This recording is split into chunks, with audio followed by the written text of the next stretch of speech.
Hey guys, the last Wordslinger here, and I just saw Red on Friday, and I thought I would share my thoughts with you guys. Honestly, I didn't know what to expect going in to see Red. I didn't know anything about it. I didn't know what it was about. All I knew was it had Morgan Freeman and Bruce Willis, and it was based on something by DC Comics. That's pretty much all I got. That's all the information I knew going in to see the movie, so I had no idea what to expect whatsoever. So I went in pretty blind. I didn't have any biases one way or the other about this. For all I know, this could have been an espionage movie or a comedy or I don't know what. It kind of was a comedy, but we'll get to that in a second. So, Red. It's an action flick. Lo and behold, it's an action flick with Bruce Willis, right? I have to say one thing about Bruce Willis before I begin talking about Red is that I really appreciate the fact that Bruce Willis recognizes his age in the roles that he's playing these days. I guess it started with like Die Hard 4, or as a lot of people know it, Live Free or Die Hard, where he recognizes that he's no longer a young man and he's not trying to portray a young man on screen anymore. He's actually portraying an old, grizzled bastard who could still kick ass. Unlike a lot of other actors out there that are still trying to relive the glory days of their action hero days. Specifically off the top of my head, I can think of Nicolas Cage and Sylvester Stallone. So Sylvester Stallone is a very, very, very bad offender of this particular point with the most recent Rocky and Rambo movies. I know that Sylvester Stallone in those movies, the dialogue did express that he's old, but honestly, in a situation like that, you have like a 50, 60-year-old something man boxing against a 20, 30-something-year-old man, and that's just unrealistic. I mean, at least Red with Bruce Willis recognizes the fact that he's an old man and retired, which is the whole premise of the story. The whole premise of Red is that Bruce Willis plays a retired black ops agent. He was like the best in his field. Any mission that they gave him, he could get done. Any person that they needed, wiped out, he could take care of. And he has a file like literally this thick. His file is like this thick in the movie. It's like wham. Like we're talking like encyclopedia thickness here. And the whole premise of the movie is that him being a retired operative, he soon finds himself under attack for some unknown reason, and he has to go and save this woman that he's interested in, played by Mary Louise Parker from Weeds. And through the course of the movie, he reassembles his team that he worked with, various individuals that he worked with over the course of his career, who were Helen Mirren, John Malkovich, and of course Morgan Freeman, and a couple others helped out along the way. I really like this because A, it recognizes that Bruce Willis is not a young man anymore, but he could still kick ass and play roles that make this point. And two, they didn't get some incredibly young woman to be the love interest for Bruce Willis. I mean, I'm not saying Mary Parker is an old woman or anything, but she does play a mom, so I don't find it too far-fetched that there could be a relationship between Bruce Willis and Mary Louise Parker. But so basically through the course of this movie, and spoilers, just before we get anything going, spoilers. The whole plot of this movie is that it is found out that everybody involved in this mission in some country whose name eludes me, Nicaragua or something. Everybody that was involved in this mission many years ago are slowly being killed by the government of all people. Government operatives are wiping these people out, and that includes Bruce Willis and a lot of his compatriots, and that also includes Mary Louise Parker, because these government operatives, through like bugging and listening in on conversations, know that Bruce Willis has feelings for her, and they think he might have told her something, so she's going to get wiped out as well. So Bruce Willis has to go and protect her along the way. So they soon find out that the whole reason these people are being snuffed out is because the vice president, the current vice president in the movie, is to blame for a whole lot of like war crime killings that occurred in this country during that mission. And all of these people involved with the mission are being wiped out to cover it up. So, you know, through the course of the movie, Bruce Willis and his team find this out, and they make their mission to, you know, uncover this and stop the killings, and make sure that they have their own butts covered. And that's the whole plot of the movie, is just them, you know, uncovering this giant plot.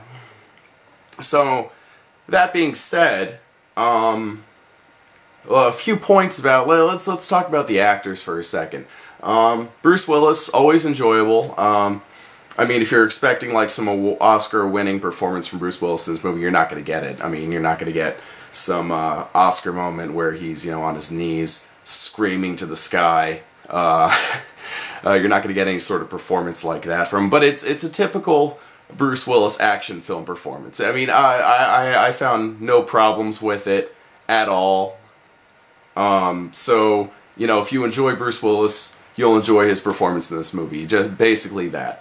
Mary Louise Parker, for some reason, a lot of the critics have been, I found out after the fact that a lot of critics have been lauding her performance in this movie. They say she was really great, or that she stole the movie. And I disagree. I found her character to be very bland, save for a few moments. She really didn't appeal to me all that much, you know, in any way in this film. It didn't stand out to me. I really don't know what to say beyond that, other than she was just the atypical damsel in distress love interest. She didn't even really have a redeeming moment where she, you know, got to fight back and, you know, punch out a guy at the last minute and, you know, save Bruce Willis. She didn't have anything like that. She was an atypical damsel in distress love interest. Morgan Freeman, let's talk about that for a second. This kind of bugged me. Morgan Freeman is billed second on the list of actors and in the credits. He's billed second. And he was only in about maybe 30 minutes of screen time of the movie. And that bothered, and he was, and spoilers again, he was killed unceremoniously about 2/3 of the way through.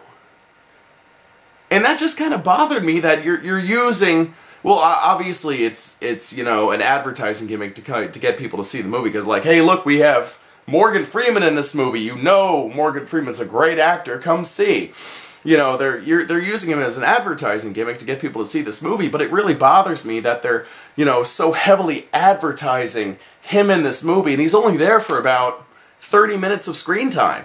And that's, I mean, John Malkovich, who is billed lower, like either third or fourth on the list of actors, is in it for far longer than Morgan Freeman. Speaking of John Malkovich, he stole the movie, in my opinion. His character was unforgettable and hilarious. John Malkovich in this movie played the typical paranoid government conspiracy nut, but on top of that, he was also like an operative, so he's super deadly, and, you know, with weapons and everything. So he plays this, you know, crazy paranoid guy with weapons, and he's so over the top of the performance in many places that it's just hilarious. I mean, just watching him and his mannerisms in this movie, they just had me cracking up. I loved John Malkovich's performance. I love John Malkovich in general. as an actor. But in this movie, he made this movie for me, because I think without John Malkovich, this movie would have been far more boring than it had been. I'm not saying the movie's boring, but it would have been really boring without John Malkovich. Helen Mirren. Helen Mirren, she's kind of out of her element in this particular film. She really doesn't play a lot of action girls, you know? She doesn't play a lot of action girl roles. And pardon me if I'm incorrect on that. I haven't seen too many movies with Helen Mirren, but to the best of my understanding, she hasn't played too many action girl roles. And she, just seeing this proper British woman, this proper British actress with a sniper rifle as nearly as big as she is, was just amusing. And the way that she was interacting with Mary Louise Parker and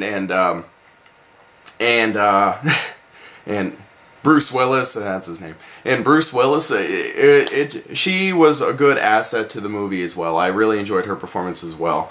Morgan Freeman was good. Not really too much to say. He didn't play the typical Morgan Freeman, you know, very prim and proper kind of person. No, he was a little bit of a dirty old man, and coupled with a really deadly assassin kind of guy, you know.